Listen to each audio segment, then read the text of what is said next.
We're going to pick up with the second part of section 4.1 and 4.2 right here with the horizontal asymptote theorem. So as I was saying earlier, the polynomial at the top and the polynomial at the bottom, we're going to look at the leading terms only of those two polynomials. So they have to be in descending powers. So if I had a polynomial that looked like this, 1 minus 2x and 4 plus 3x, I need to write those in the proper form with the leading term being the negative 2x plus 1. It has to be in descending powers, the highest power first.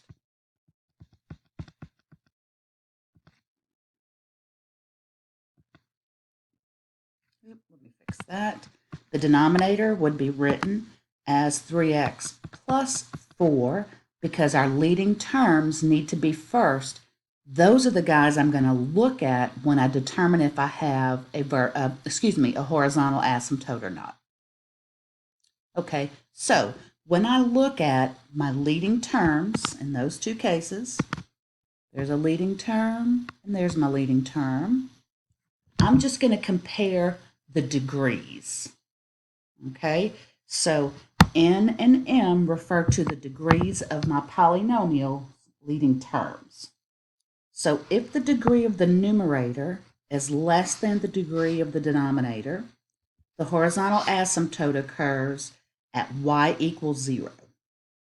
We have to write it as an equation. Remember, horizontal lines have an equation y equal to some number. So I'm going to compare the degrees. Notice this degree is 1 on that x, and the degree on this x is 1. So the degree of the numerator is the same as the degree of the denominator. Well, that's our second part. If the degree of the numerator is equal to the degree of the denominator, the horizontal asymptote is at the line y equal, and notice the notation, a sub n divided by b sub m. So when the degrees are equal, x to the first, x to the first, all I'm going to do is say the horizontal asymptote occurs at those two coefficients divided by each other, negative 2 over 3. So this particular equation would have a horizontal asymptote at y equal negative 2/3. So we draw a dashed line at the value y equal negative 2/3. The third case is if the degree of the numerator is greater than the degree of the denominator. When that's the case, then there's actually no horizontal asymptote. So let's apply this rule. Let's apply the horizontal asymptote theorem, and I kind of reviewed it here at the top. If the degree at the top is less than the degree at the bottom, when we're looking at the leading terms only, the horizontal asymptote is at y equals 0. If the top degree is equal to the bottom degree, it's the ratio of the two leading coefficients. And if the top degree is greater than the bottom degree, there is no horizontal asymptote. So let's practice. We're going to find the horizontal asymptote. And remember, it's always y equal to some constant. So let's compare the degrees. This is written in the proper form. It's in descending powers with the highest power first. The degree at the top is 1. The degree on the x on the bottom is 1. So I only look at those leading terms. And when the degree at the top is equal to the degree at the bottom, it is a over b, y equal a over b. So the coefficient on x is 1 here, the coefficient on x is 1 there. So the horizontal asymptote would be at y equal 1.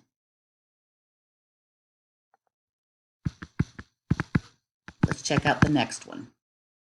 It's written in descending powers, so I've got my leading term here, my leading term at the bottom in the denominator. Comparing the degrees, I see the top degree is 2, the bottom degree is 2, and the top degree is equal to the bottom degree.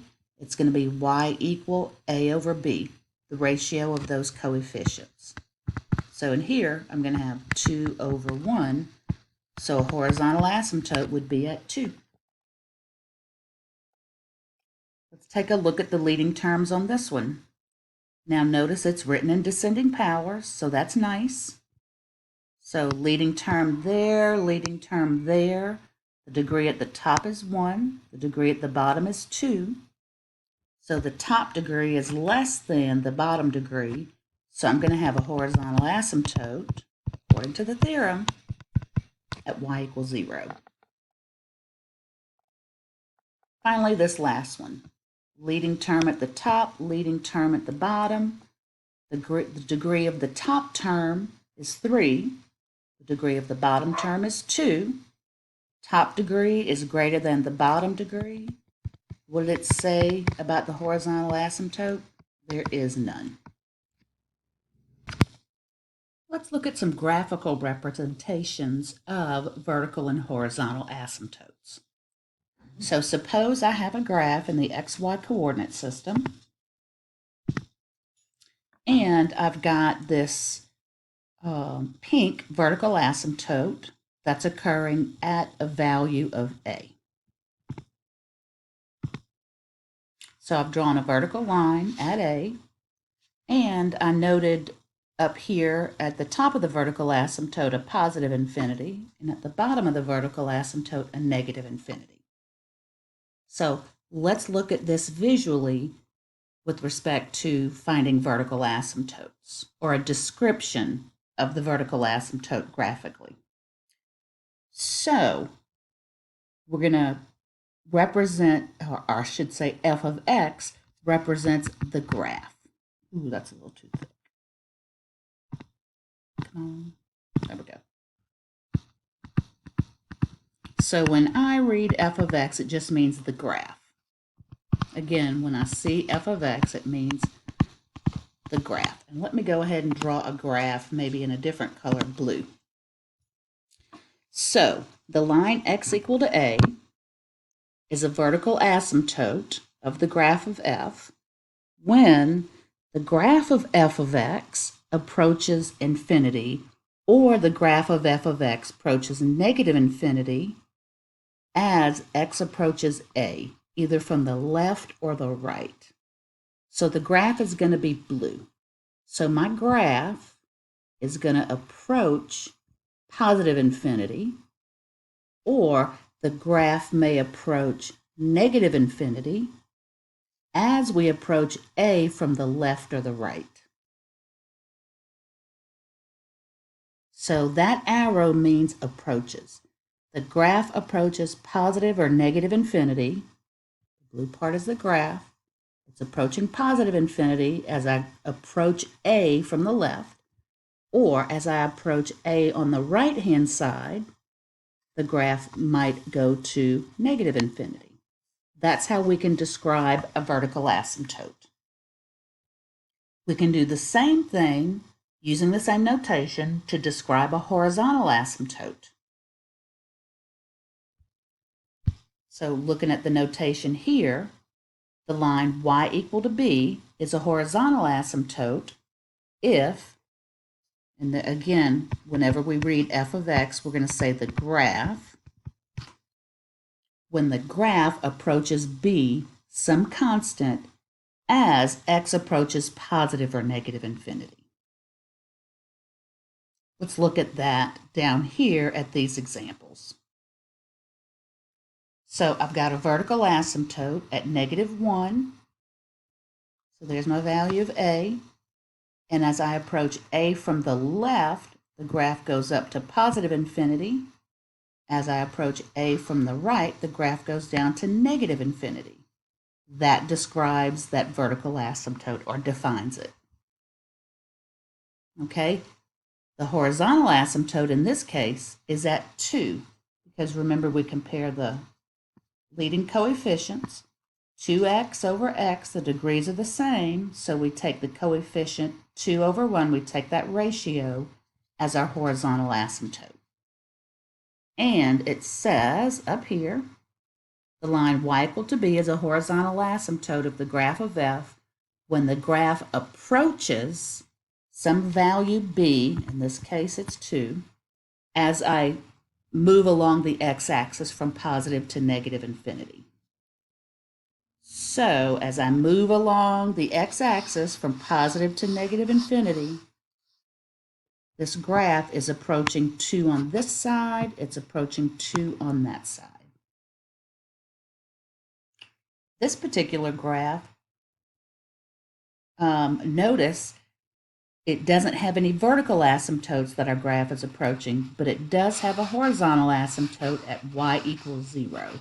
And so as we went further to the left and further to the right on the x-axis, that graph would be approaching 0.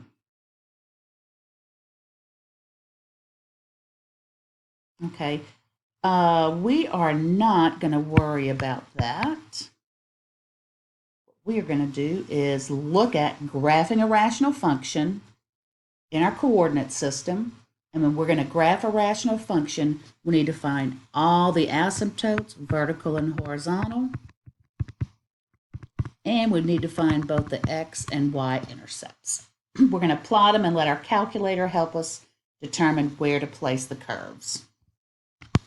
Now let's put all this together and graph some rational functions. So what I did is I went to the functions that we worked with previously, and I listed all the information we found for these two functions. So you can go back on the previous video and look at how we found that information. So your first step is to list these 4 pieces of information.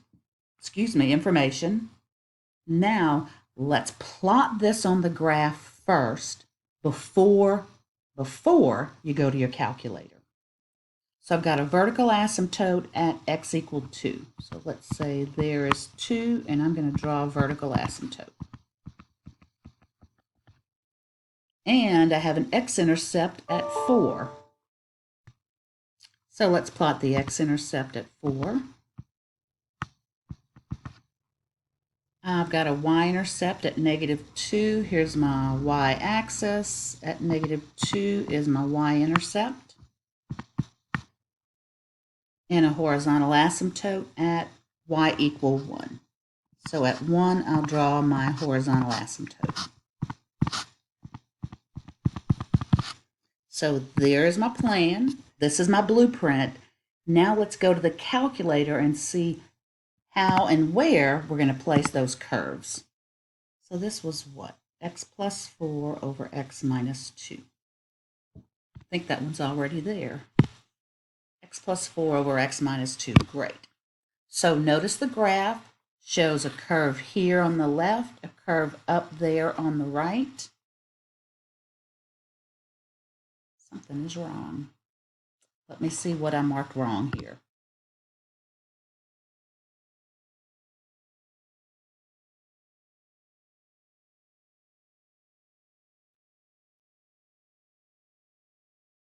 Vertical was at 2. Aha, I knew I made a mistake. That x-intercept was at -4 because that's what makes the numerator 0. I copied my information wrong. Okay, so that means this point is not here. He is going to be over here. Now things are making sense. Now let me pick a different color to draw my graph. Okay, so if we look at the picture, let's draw these 2 curves on our coordinate system. So I've got a curve here. It's approaching my asymptotes. I can't cross over this guy, the vertical, and I'm just going to approach the horizontal from underneath. The other side, the graph showed me a curve in this area.